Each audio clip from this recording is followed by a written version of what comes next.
ọ dị mma ụmụnne m ndị Igbo ma na o nwere nwanne anyị nwaanyị na-efu efu Blessing anọzi ọgwa ya na nwa ya nwoke dị afọ abụọ anyị kwuru okwu ya ebe a so achọrọ inye unu update update ahụ chọrọ inye unu the first update was that dịka m siri gwa unu I have called the IPOG case ya ekwuo ihe ọ maara about the case.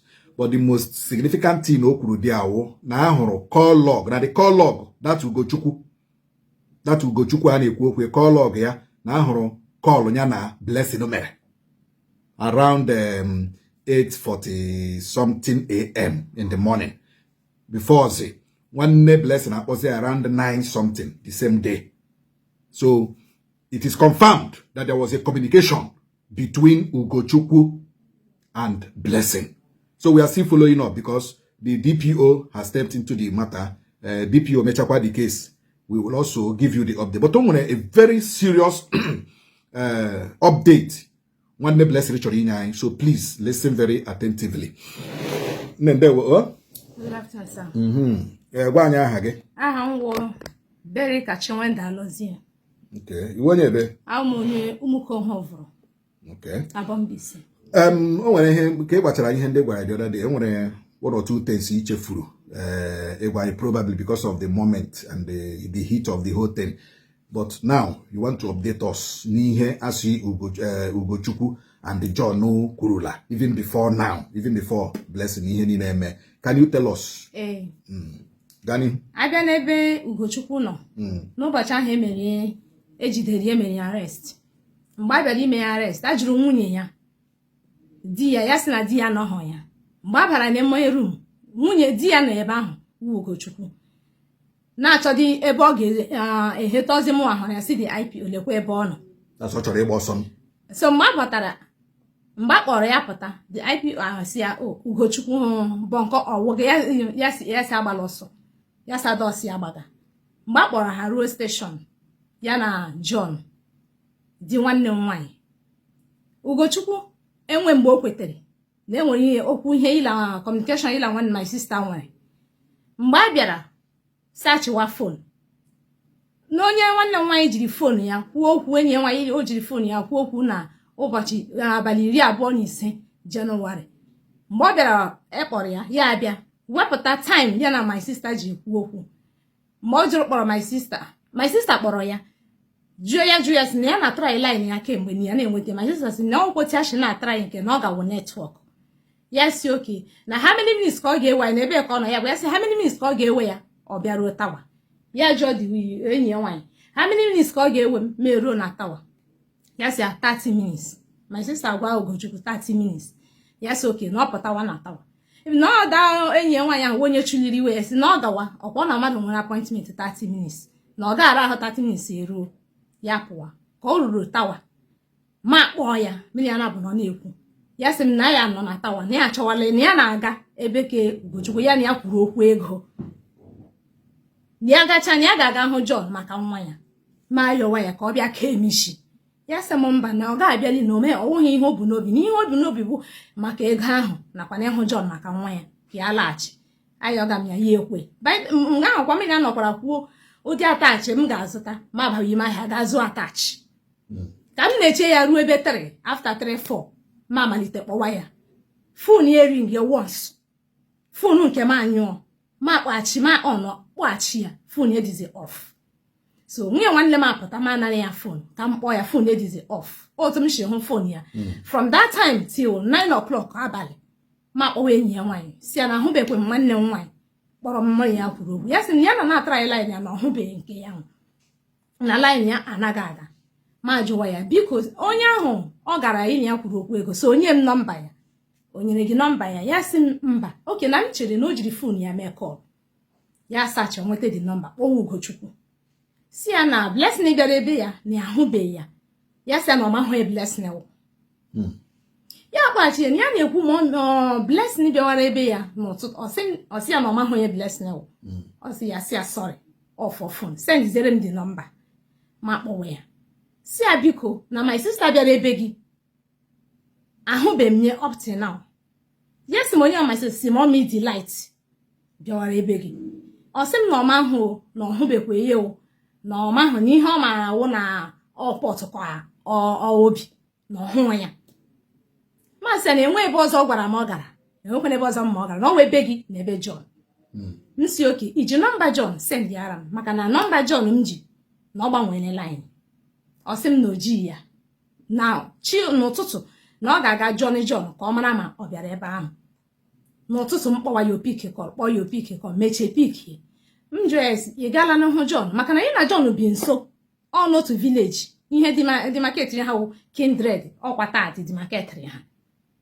Ọ sị m na ọ gabi. Nsi oke na ihe mere na m na-abịa ebe ahụ ugbu a ka m bịa mara otu my sister ji gaa ma gbanye ofe. Ọ sị m na short na ihe mere na ọ mahụ where about ya wụ na ọwụkwa ha enyi ya nwaanyị o na ọwụkwa ha nwunye si ọwụ ihe m jụrụ gị ma gbadata bịaru na nke John jụọ John sị m na ọhụụ ya na ọ nọ n'ụlọ Satọde na ọnwa ebe ọ gara na ọhụụ ya. M sị ya lekwe na ọnwa ebe ọzọ ọ gwara m ọ gara n'ọnwa ebe gị na n'ebe onye Ugochukwu. John sị m na ọhụụ ya nshọt na ihe ama na ọwụkwa nwa ya wụ na ihe ama na ọwụkwa nwa ya na ya chọọ nwa ya chọọ na anyị ya bụ na anyị ga-eme ihe na-adịghị mma. Nsi oke ịchọọ nwa gị nwe ihe dị gị mkpa, nne mụrụ nwa adịghị mkpa. By then enwere nwa agbọghọ ya na ya abụọ du na paseji. Maasị ya enwere some nọmba ndị my sister na-eji akpọbụ gị mgbe ọ nọ pọt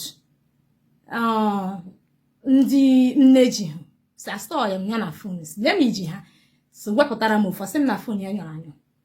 Masị oke na ana m abịachi ma chọrọzie da enyi ya nwaanyị ahụ na di ya ochi na nke ha pụọ da dị gawa garute kọrọ ya ihe m hụrụ. Di ya esoro by then John sị m that na otu asha ahụ ihe shot na ụmụ nọ ya na ebe ụmụ nọ na enweghị ihe mere ụmụ na ụmụ nọ ya na ụmụ dị mma. That's na gịnị ka aghọta na ụmụ wo gịnị ka nwere da aghọta. That day that Sunday m bịara mụ na ya na ọ sị m na nwa ya na ọwụ ihe ka ya mkpa ka ọ sịkwara m na otu shot na ụmụ nọ ya na enweghị ihe mere ụmụ. Ụmụ nọ ya na nwanne nwaanyị na nwa ya na ha nọ ya na onweghị ihe mere ha. Nsị ya o that means na ịma na ebe ha nọ si ọnwụ m ebe ha nọ gwanne m ka m mara. Baịta na-ejigo m atachi o ji ekemishi sadị na ama ama m hụ na ya ekemishi. Ọ sị m short na otu asha ahụ na ụmụ na enwe ihe mere jụwezie m na ka ọ wụrụ na ụmụ mere travel si enwe ebe ọzọ ha mere travel sọ n'ụlọ gị.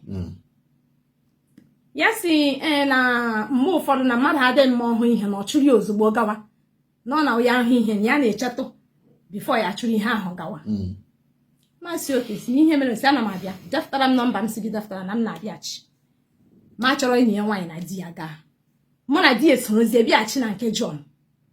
Masịkwa ya John si aka na m achọ nwanne nwaanyị na ahụbeghị m ya n'ọnụ ụlọ gị na n'ụlọ Ugochukwu ka ọ gwara m ọ bịa. Ọ dị ma we established that one before then. O nwere inwe ihe si na John kwuru n'ihu mpa gị. Before then n'ihu mpa m John bara nwanne m nwaanyị mba n'ihi gịnị ọ na-awụchi bụ John a na-achọzi ego ọrụ ya sị nwanne nwaanyị na ọ na-efọsị ego ọrụ no disturb kwala ya n'ọnwa ụmụ nwaanyị ibe ya na-efidi ụmụ na-azụ di ụmụ na ụfọdụ ụmụ nwaanyị ibe ya na ụmụ na-akwụ ụgwọ isi onwe ụmụ. Nwanne nwaanyị sị na ya wụghị n'ibe ya n'ihi na Chineke mere nwaanyị ịnọ n'okpuru nwoke na nwoke nwe onye isi ezinụlọ ga-ego ezinụlọ nwaanyị nwe onye inye aka. Ọnwụ ihe bidoro okwu ha ya bido na-abara my sister na ya ga-egbu ya na ya ga-agwụ ya na ya nwe onye ngwa na ya emeghị ihe a ga-eme ya. Mmadụ ole nọ mgbe o kwuru ihe a? My dad nọ di ya mpa m na ya mpa gị ọ dị ndụ? Yes sir. Mma gị ọ dị ndụ? Onye ọzọ wụ onye nọ mgbe mụnwa nọ di ya. Ụfọdụ ndị nebo ha na-anụtụkwa mgbe ụfọdụ mgbe ya na ya na-ese okwu. So mgbe ọ bachara mba ya sa after all mpa ma na-akpọkwasị nwa ya na o medo obi n'ihi na ọgọ mmadụ na nwanne ya ya sị na ọ ga-agọrọ agọ na eji agọshi agọshi.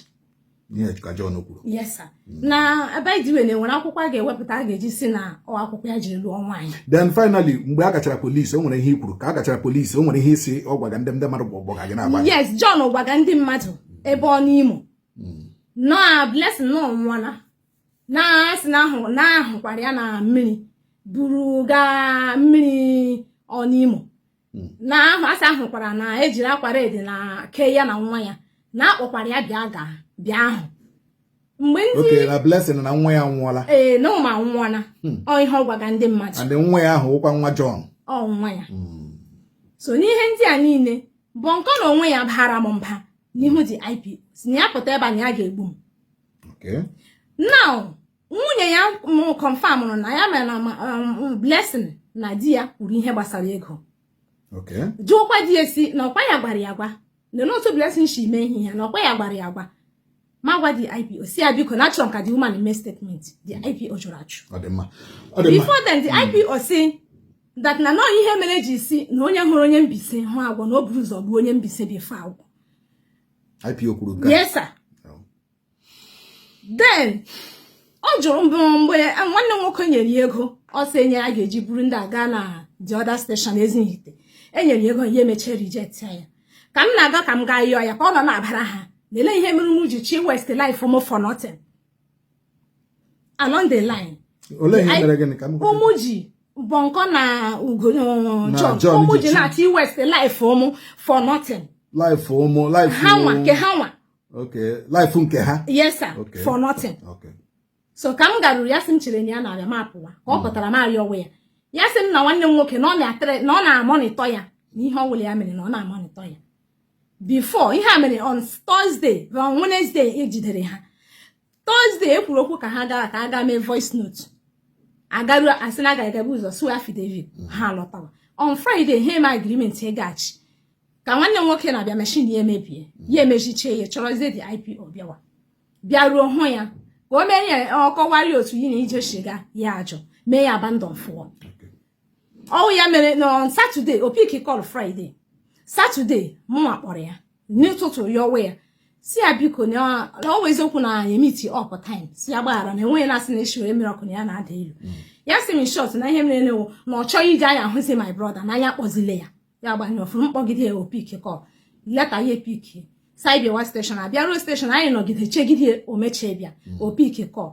mgbe o pikiri ya sizi nwanne nwoke na ọkpọ ya na thunder magbuo ya na ọkpọzinye na ọkpọ ya na ya ga-enye nshọ na ya hụ anyị na ya ga-eji okwute magbuo anyị maka hapụ ịga okwu IPO anyị anọla finally mụ na-ekwu ole onwere ọzọ iche add anyị nwe yes nwanne ya nwaanyị na onwe ya gwara m na ya kpọrọ nwanne nwaanyị ashị okay nwanne John nwanne adanne ya ka ebe obikwe na ụmụ ngwa yes ebe ụmụ ngwa obo okay before ga gbadọ n'Imo okay mmanya ya na-abụchikwere eso okwu sị otu ị ga-eshikpọ nwanne m nwaanyị ashị hụ m n'anya na ma nabata ụdị ịhụnanya ahụ leta mgbe okwu a mere achọrọ m ha ga n'ihi na mịa ma John ma ụmụnne ya niile enwe nke kpọrọla anyị ruo ugbu a ma achọrọ ya ka yesa nke ahụ ekwurekwu ka anyị jiri aka ya kpọọ ha ma chọrọ ha chọrọ adanne gawa gaa complain ya si anụrụ m n'oge nwa belụrụ John ọ jụkwara gị ịgwakwa ọkọkwara gị ihe mere enyi ọ sị m na ihe ọbụla na-eme na m gara ebu ụzọ bịa hụ ya before na-eme ihe ọbụla na John gwagodi ya na m kwesịrị ibu ụzọ gwa ya na m na-adọ nwanne m ya na-adọ nke ya n'ebe ọbụla ọ mara na m nwere ya ga ya nwere lọya nwee amị nwekwa polisi ọ dị mma ihe ndị ọzọzi anyị ga-ekwuye mebi na police station ma ọkwanụ na ụlọ ikpe anyị na-arịọ ndị niile maara ndị a kpọrọ aha ebe a biko we are following this thing up but ka anyị chere ka ha na DPO hụchazie then anyị amarazi otu anyị ga-esi mee ya bụ ihe chetakwenụ Blessing akara achọ ya achọ nwa ya nwoke 2 years the light akara achọ ya achọ ndewo